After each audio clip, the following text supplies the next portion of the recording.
Ito ay rated SPG. Striktong patnubay at gabay ng magulang ang kailangan. Maaaring may masiselang tema, lengguwahe, karahasan, sexual, horror o droga na hindi angkop sa mga bata.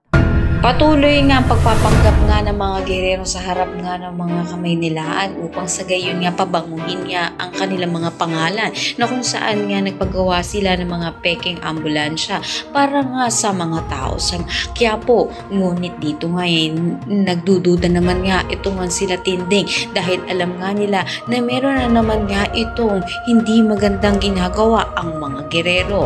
Sa kabilang bandang naman ay handang-handa na nga ito nga sila Tanggol at sila Ramon na iligtas na nga si Marites. At ayon naman dito nga kay Rigor ay wag na nga raw asahan na makita pa nga niya at mabuo ang pamilya nga niya na si Tanggol at si Ramon. Ngunit pinanindigan naman nga nito ni Marites na hindi niya kilala itong mag-ama at alam nga niya na ililigtas siya nito.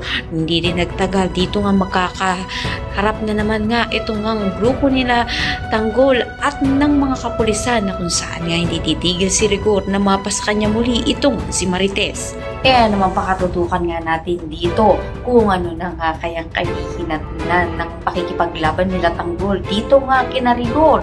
Meron na naman nga kaya magbuwis ng buhay sa kanila. Lahat ng inabangan natin. Maraming salamat sa iba noon.